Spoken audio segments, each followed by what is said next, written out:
Now see how that tail's come up a little?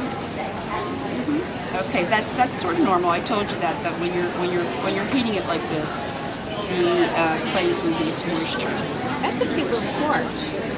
Creme brulee. Creme brulee. Who makes creme brulee around here? 500 calories for one creme brulee.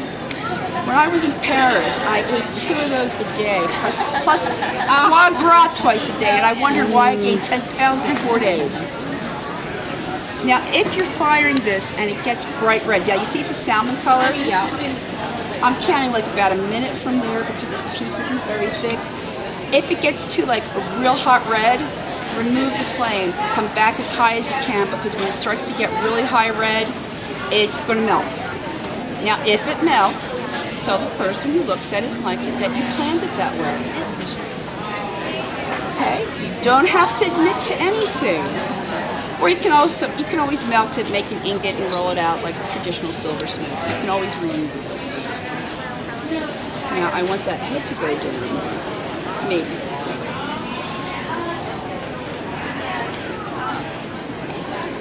There we go. We're almost done. Actually, might look good a little further. No, she's making it melt. Okay. After 2, I was going to say, okay. Now what I'm going to do is I'm going to quench it so that we can work on it a little more.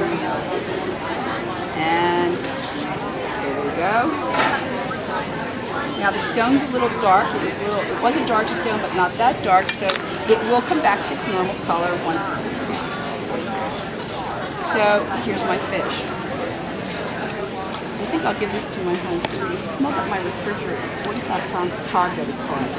And it was in the freezer. How did it get to the refrigerator? I don't know. So what I did is I put it in the refrigerator, freezer in the garage where he was selling. And he asked me, where's the fish? I said, it's in the garage. He goes, where? I go, in the freezer. He goes, did you turn it on? I go, I was supposed to. Oh. And he said, you thought I'm stupid. Come on. I know you're supposed to turn it on. He went running to look for his fish. He wasn't very happy. Yeah, you can see that this is white, okay? And people are going to think it's a film over here. It's not a film, it's not powder residue on here. It's actually the molecules that clincher together, they're laying down. So you got to get them moving so that they stand up and reflect the light. So you take a stainless steel brush, and here, brush this. Hold on to it and take this stainless steel brush, brush real hard. Real hard. Come on, put some elbow into it. You see it? There's the fish. See? It's silver. It's fine silver. It's pure silver. 0.999% pure. Oh. Yeah. Now what we're going to do to it when she's finished doing this to it, brushing it. I'm sorry, it's been a long weekend. I'm going to blacken it so that you can see the surface textures. And we usually use liver sulfur, but is that enough? Yeah, that looks great. Good back. Putting you to work. Hey, sounds good. You're smart. Thank you. I need to get my husband to realize that. Turn it on. This happened just the other day, that's why it's a question. Can you tell it bothers me? Yeah. I know, how many times have you heard it? Alright, that's good. That's great. You know, and even though it's sort of like concave, it gives the fish, I made it like this on the I like that. See, you can do that. Can't you? I can tell that you can. You have no fear. Take clues from this gentleman here. Now what I'm going to do is I'm going to pretend we're sulfurizing. But since liver of sulfur smells pretty bad, like rotten eggs and sulfur, and I'm sure that no one would smell that around here. I'm just using silver blackwood. It's called blackjack. So I'm going to take some on my brush. And I'm just going to fill in all the crevices. And, you know, you could go real nicely like this into the crevices, or if you just don't have the patience to do that, you can go all over the fish and then just brush it out.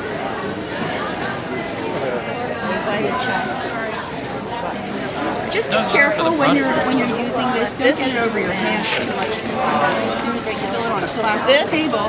and she didn't wipe it up. I wasn't aware of it, and when I came down the next day, I had a nice divot. Texture one? Alright, so now that it's done, I'm going to take my polishing cloth, and I'm going to take that black stuff off the top layers that are sticking out. Oh, product guide. Product guide right here. No, he said that. I think he's looking for a little one. He hasn't. He hasn't. And this is what the fish is getting definition. Okay? Take a picture of that. You should be doing a video. I am doing a video. Oh, Jesus. Can you? I can edit. Thank you. Open mouth, insert foot. So once I have this, it's a little dull. I think it's okay. Am I blushing? All right. You can take a burnisher. You can take a tumbler. If you have a tumbler, like a round drum that turns and has stainless steel shot in it and some water. And you don't have to buy like tumbling medium. Just use whatever you use for your dishwashing. But don't use anything organic because it'll turn the silver black. So I'm going to take an agate burnisher and I'm just going to rub against it hard. Normally I do this in my hands. Pick up all these areas. And can you see how it's starting to shine? Honey, I spent $500 on this fish. You can make jewelry for your loved ones. You're not buying it, are you? Listen to this gentleman, he knows what he speaks. So this is a piece, if you want to take a look at it. And I've made all these pieces this weekend. And there's so many different techniques you can do. You could paint leaves and have paint branches. You could paint kicks and have little beads. You can use the paste. I also have a syringe here that I use for repairs or for drawing lines. This is my favorite.